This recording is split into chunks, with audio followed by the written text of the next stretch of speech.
अस्सलाम वालेकुम students, hope so you are fine. आज का जो हमारा क्वेश्चन है, जो टॉपिक है वो इंस्ट्रूमेंटेशन ऑफ गैस क्रोमेटोग्राफी पढ़ना है हमने। ये Punjab university MSc chemistry part 2 analytical special का जो पेपर है उस पर ये मोस्ट इम्पोर्टेंट टॉपिक है। इसमें हम इंस्ट्रूमेंटेशन में सबसे पहले वो बता रहा है गैस क्रोमेटोग्राफी एक ऐसी टेक्निक है जो कि सेपरेट करती है डिफरेंट केमिकल्स को based on their volatility using a gas as a mobile phase. हम इसमें गैस क्रोमेटोग्राफी में एक मोबाइल फेस यूज़ करते हैं। सबसे पहले गैस क्रोमेटोग्राफी वो गैस क्रोमेटोग्राफी के इस वजह से कहते हैं कि इसमें हम गैस यूज़ कर रहे होते हैं, कैरियर गैस यूज़ कर रहे होते हैं, ठीक है, एज मोबाइल फेस यूज़ कर रहे होते हैं, जो कि हमारे सल्यूट को कैरी करती है through out the column, through out the system, ठीक है, और हमारे सल्यूट को क्या करती है, सल्यूट के कंपोनेंट को सेपरेट करवाती है on the basis of their volatility. Volatility का मतलब है जो वेपर्स में कन्वर्ट कर देती है। यानी हमने एक सैंपल लिया, वो सॉलिड सैंपल था, उसको उसने लिक्विड में, एक स्पेसिफिक लिक्विड में हमने डिज़ोल्व किया, फिर उसको हमने कॉलम में इंजेक्ट किया। जब कॉलम में इंजेक्ट करते हैं तो एक ओवन आता है, ओवन होता है उसमें। ओवन क्या करता है, उसको हीट करता है, सैंपल को उसको उसी टाइम वेपर्स में कन्वर्ट कर देता है, यानी वोलेटाइल होता है वो, वेपर्स में वो कन्वर्ट हो जाता है विदाउट एनी डिकम्पोजिशन। और वही वेपर्स कैरियर गैस अपने साथ लेके थ्रू आउट द कॉलम लेके जाती है, और उन्हीं कंपोनेंट्स में से कुछ कंपोनेंट की क्या होती है, अफिनिटी या इंटरेक्शन जो उनसी होती है वो स्टेशनरी फेज़ के साथ होती है, कुछ गैस के साथ यानी मोबाइल फेज़ के साथ होती है, यानी उनकी स्टेशनरी फेज़ के साथ जिनकी नहीं होती वो मोबाइल फेज़ के साथ आते हैं और जल्दी क्या हो जाते हैं, एल्यूट हो जाते हैं। और उनकी स्टेशनरी फेज़ के साथ होती है इंटरेक्शन, वो उनका रिटेंशन टाइम कम होता है, ठीक है, वो इतना जल्दी सेपरेट नहीं होते। इसके बाद नेक्स्ट जो सा है वो हमारा प्रिंसिपल है। जो प्रिंसिपल है वो मैंने आपको बताया, सैंपल को हम इंजेक्ट करते हैं, ठीक है, गैस स्ट्रीम में, और गैस उसको क्या करती है, ट्रांसपोर्ट करती है इनटू सेपरेटिंग ट्यूब कॉलम को heart of the chromatographic system भी कहते हैं, क्योंकि हमारी जो सारी की सारी सेपरेशन है, जो हमारा मकसद है, ठीक है, जो हम काम कर रहे हैं वो सारा का सारा कॉलम में होना है। अब separation of different chemical compound हम करते हैं by using inside the column. हम कॉलम में सारा कुछ सेपरेशन जो करवा रहे हैं वो कॉलम में करवा रहे हैं, ठीक है।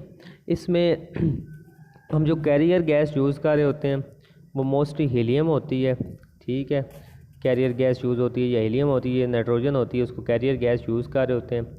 तो जो सेपरेशन आपकी हो रही होती है वो दो फैक्टर्स पे डिपेंड कर रही होती है। नंबर 1 वोलेटिलिटी, जो मैंने आपको बताया कि सैंपल्स को वेपर्स, सैंपल जो है वो इजीली वेपर्स में कन्वर्ट हो सकता है, वोलेटाइल है, उसकी डिकम्पोजिशन तो नहीं हो जाती, या वो वेपर्स में कन्वर्ट ही नहीं होता इजीली। तो ये आपने देखना है कि आया कि वोलेटाइल है, सेकंड उसकी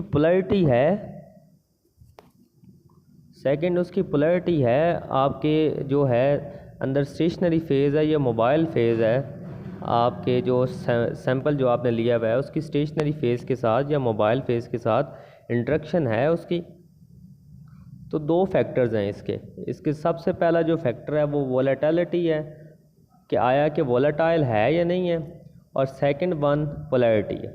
अब सबसे पहले इसने पोलैरिटी को डिस्कस किया, तो पोलैरिटी में जितना ज़्यादा पोलर कंपाउंड होगा ना, ठीक है, उतनी ही ज़्यादा हमारी क्या होगी, उसकी इंटरेक्शन होगी, अट्रैक्शन होगी स्टेशनरी फेज़ के साथ, उतना ही ज़्यादा वो टाइम लगाएगा सेपरेट होने के लिए, उतना ही ज़्यादा उसका रिटेंशन टाइम होगा, एंड वाइस वर्सा, ठीक है। एंड सेकेंडली जो हमारा नॉन पोलर सॉल्वेंट होगा, नॉन पोलर सल्यूट होगा या नॉन पोलर सैंपल होगा, वो जल्दी से आगे गुजर जाएगा, क्यों, उसकी स्टेशनरी फेज़ के साथ जो होगी अट्रैक्शन, जो इंटरेक्शन होगी वो कम होगी। तो इस तरह जो नॉन पोलर सॉल्वेंट होंगे उनका रिटेंशन टाइम कम होगा, वो जल्दी से जल्दी क्या हो जाएंगे, एल्यूट हो जाएंगे। सेकंड जो सा हमारा फैक्टर है वो वोलेटिलिटी है, ठीक है।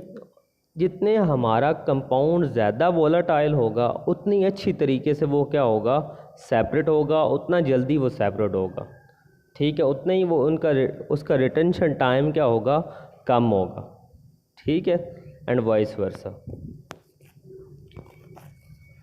अगर नेक्स्ट है जी इंस्ट्रूमेंटेशन में जो पहला पॉइंट है वो गैस सिलेंडर है।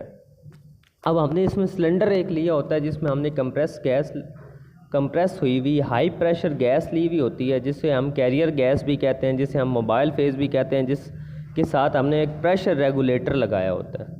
प्रेशर रेगुलेटर उसके प्रेशर को क्या कर रहा होता है, कंट्रोल कर रहा होता है। अब जो गैस हमने ली होती हैं उसकी कुछ ना कुछ खसूसियात होनी चाहिए, वो हाईली प्योर होनी चाहिए, हाईली प्योर के 99.9% वो प्योर होनी चाहिए, उसमें कोई इम्प्योरिटी नहीं होनी चाहिए, उसकी डेंसिटी हाई होनी चाहिए, वो इनर्ट हो, सैंपल के कंपोनेंट के साथ भी ना रिएक्शन करे ना स्टेशनरी फेज़ के साथ रिएक्शन करे। अगर वो रिएक्शन कर देगा तो कोई ना कोई नया कंपाउंड बन जाएगा, अगर नया कंपाउंड बन जाएगा तो हमारी सेपरेशन नहीं होगी। अब लास्टली, लेकिन ये सबसे पहले होना चाहिए फैक्टर, लास्ट उनसे है ये चीप होनी चाहिए, सस्ती होनी चाहिए और इजीली अवेलेबल होनी चाहिए। और जो मोस्ट इम्पॉर्टेंट है, जो आपकी कैरियर गैस है, जो सैंपल या आपके सल्यूट के कंपोनेंट को लेके जा रही है through out the system, separate करवा रही है, आया कि वो जो एंड पे डिटेक्टर आना है उसके साथ कंपैटिबल है या नहीं है। अगर उसके साथ कंपैटिबिलिटी ही नहीं होगी तो वो किस तरह उसको सेपरेट करवाएगा, किस तरह उसे डिटेक्ट करवाएगा, ठीक है। कैरियर गैस का जो प्रेशर है वो 10 to 15 psi यानी पर्स के रेंज होना चाहिए, और ये कॉलम की डिमेंशन पे भी डिपेंड कर रहा होता है। जो मोस्ट कॉमनली यूज़ हम कैरियर गैस कर रहे होते हैं वो हीलियम होती है, नाइट्रोजन होती है, आर्गन होती है, कार्बन डाइऑक्साइड होती है, और कार्बन डाइऑक्साइड को भी हम सम टाइम यूज़ करते हैं, नहीं भी करते, ज़्यादातर helium most commonly used carrier gas. इसके बाद हमारे सेकंड नंबर पे कॉलम्स आ जाते हैं। कॉलम मैंने बताया है heart of the chromatographic system होता है। कॉलम में ही एक्चुअल मैकेनिज़्म ऑफ सेपरेशन हो रही होती है, ठीक है। इसमें दो तरह के कॉलम हम यूज़ करते हैं। पहला पैक्ड कॉलम है। पैक्ड कॉलम में इस तरह होता है कि स्टेशनरी फेस जो उनसी होती है वो पैक्ड होती है, और packed column large amount of sample के लिए यूज़ होती है, ठीक है। और इसमें छोटे छोटे पार्टिकल्स लेके स्टेशनरी फेस को पैक्ड किया जाता है। इसकी जो लेंथ होती है पैक्ड कॉलम की वो 1 to 10 मीटर लॉन्ग होता है, और इसकी जो डायामीटर होता है 0.2 to 0.6 सेंटीमीटर होता है, और ये स्टेनलेस स्टील या ग्लास का बना होता है। इस तरह स्टेशनरी फेज़ हमारी सॉलिड भी हो सकती है, लिक्विड भी हो सकती है। अगर हमारी सॉलिड होगी तो वहाँ पे एडजॉर्प्शन क्रोमेटोग्राफी होगी, ठीक है। अगर हमारे पास लिक्विड होगी तो वहाँ पे पार्टीशन क्रोमेटोग्राफी होगी। अब सेकंड जो सा हमारा कॉलम है वो कैपिलरी कॉलम है या ओपन टेबुलर कॉलम है। ये मोस्ट यानी कि ज़्यादा से ज़्यादा रेजोल्यूशन देने वाला, अच्छी सेपरेशन करवाने वाला कॉलम है। क्यों? क्योंकि because of number of theoretical plates, इसमें नंबर ऑफ थ्योरेटिकल प्लेट्स क्या होती हैं, ज़्यादा होती हैं। कैपिलरी कॉलम इसकी हाई रेजोल्यूशन प्रोवाइड करता है हमें, ठीक है। हाई रेजोल्यूशन होती है यानी थोड़ी मिकदार में भी अगर कोई कंपोनेंट प्रेजेंट होगा सैंपल में तो उसको भी ये सेपरेट कर देगा। इवन माइक्रो लेवल पे, नैनो लेवल पे, पिको लेवल पे, 10⁻⁻12 लेवल पे भी जाके ये करेगा, सेपरेट कर देगा, इतनी थोड़ी मिकदार में भी अगर कोई प्रेजेंट है तो। अच्छा, ये ग्लास से बने होते हैं, फ्यूज सिलिका से बने होते हैं। इनकी लेंथ होती है 10 to 100 मीटर लॉन्ग होते हैं, और इनका डायामीटर 0.2 to 0.5 मिलीमीटर होता है। इनका डायामीटर बहुत छोटा होता है, इनकी लेंथ ज़्यादा होती है। इसके बाद जी इसमें हम स्टेशनरी फेज लिक्विड लेते हैं। लिक्विड को क्या करते हैं, कोट करते हैं inside the column with some solid support. जो सॉलिड सपोर्ट होती है वो डाई एटमिसियस अर्थ मेटल्स हो सकती हैं, जैसे मैग्नीशियम है, ठीक है, कैल्शियम है, इस तरह की मेटल्स हो सकती हैं, और इसको कोट किया जाता है इनसाइड दी कॉलम। अब जो स्टेशनरी फेज कोट की जाती है ना सॉलिड सपोर्ट के साथ, उसका टेम्परेचर इतना होना चाहिए कि वो जो हमने सैंपल सेपरेट करवाना है, जो उसका हाईएस्ट कंपोनेंट है ना, उसके बॉइलिंग पॉइंट से 10 सेंटीग्रेड ज़्यादा होना चाहिए। इसके बाद हमारे आ जाते हैं इंजेक्टर। इंजेक्टर का क्या काम है? इंजेक्टर का काम है ये पैसे कॉलम से पहले होना चाहिए। इंजेक्टर का काम ये है कि ये जो हमारा सैंपल होता है उसको क्या करता है, सिस्टम में इंजेक्ट करवाता है और उसको साथ वेपराइज करवाता है, वेपर्स में कन्वर्ट कर देता है और गैस, कैरियर गैस जो सी है उसको लेके आगे कॉलम्स में जाती है और कॉलम्स में उसको सेपरेट करवाती है। दैन डिटेक्टर आते हैं और दैन हमारे पास रिकॉर्डर आते हैं और एम्पलीफायर, हमारे पास रिज़ल्ट आ जाता है। अब डिटेक्टर में जो फंक्शन ऑफ डिटेक्टर है मैंने आपको बता दिया कि वेपराइज करवाता है सैंपल को, गैशियस फॉर्म में कन्वर्ट कर देता है और गैशियस सैंपल को आपको कॉलम में लेके जाती है कैरियर गैस। अब जो इंजेक्टर है वो 4-5 तरह का है, ठीक है। स्लिट टाइप है, हेड स्पेस टेक्निक है, ऑटो सैम्पलर है, स्कम्प टाइप इंजेक्टर है, प्लग एंड ट्रैप सैम्पलिंग है, ठीक है।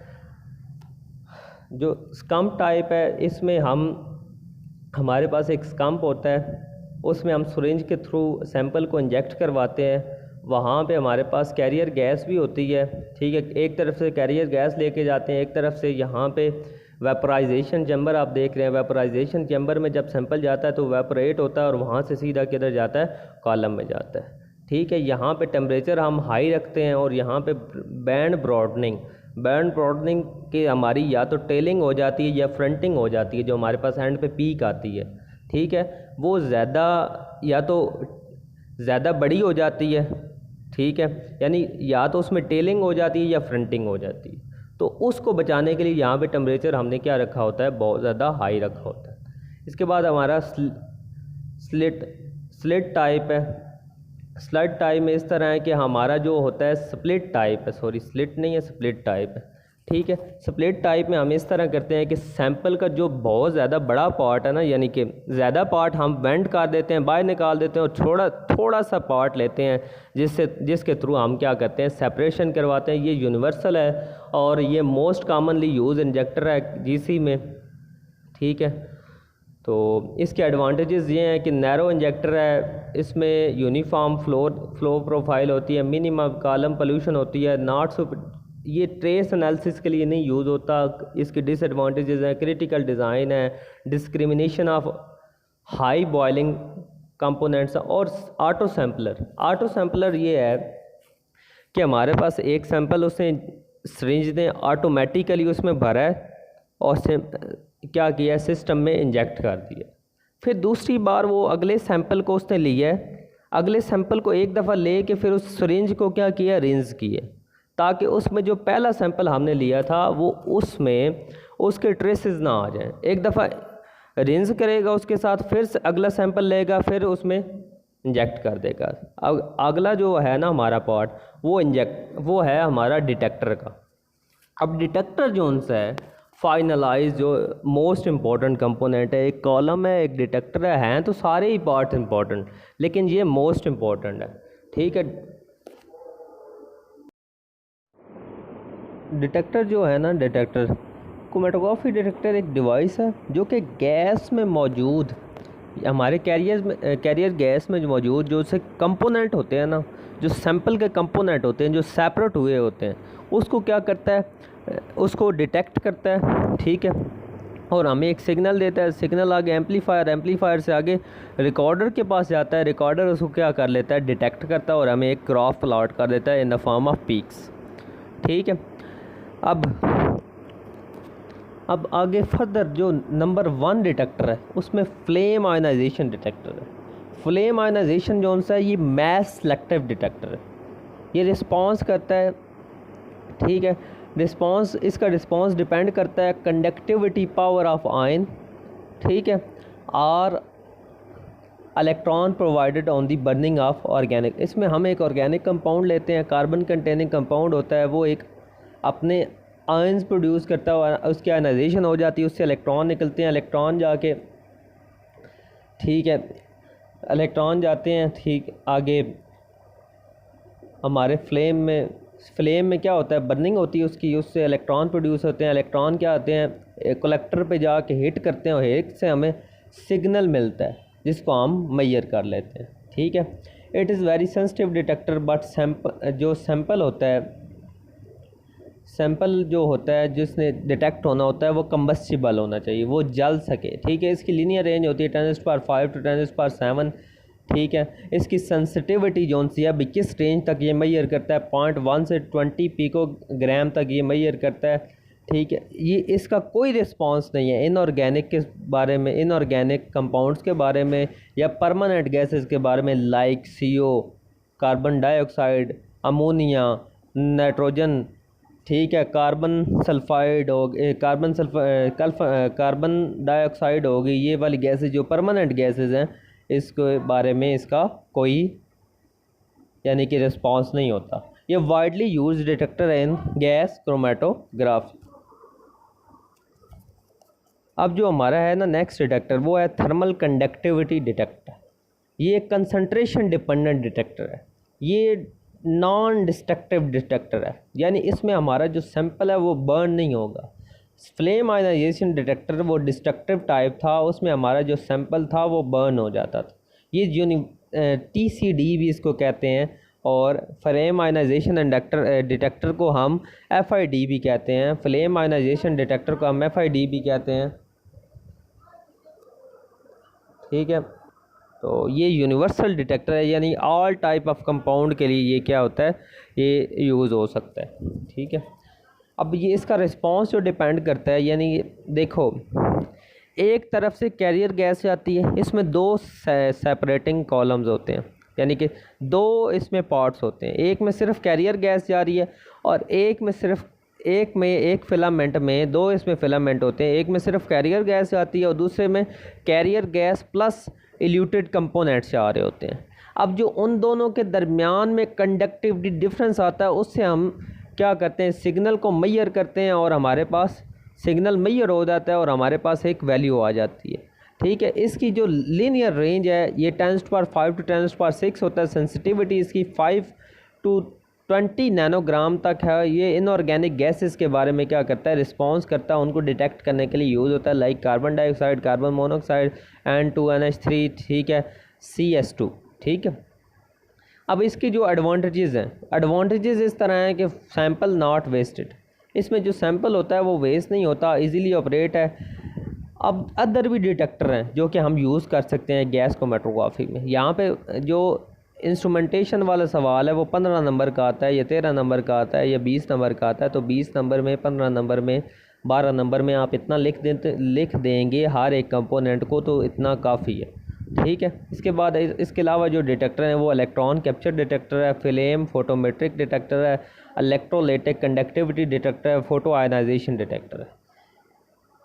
इसके आगे हमारे पास फ्लो मीटर है। Several type of flow meter are used to measure the flow of carrier gas. Carrier gas के फ्लो को मेजर करने के लिए फ्लो मीटर यूज़ हो रहा होता है, ठीक है। दो तरह के फ्लो मीटर होते हैं, एक मैस फ्लो मीटर होता है, एक वॉल्यूमेट्रिक फ्लो मीटर होता है। एक bubble flow meter most commonly use हो रहा होता है, मोस्ट वाइडली यूज़ हो रहा होता है गैस क्रोमेटोग्राफी का। ये वॉल्यूमेट्रिक फ्लो मीटर है। Bubble flow meter which is calibrated glass tube with a side arm near the lower and.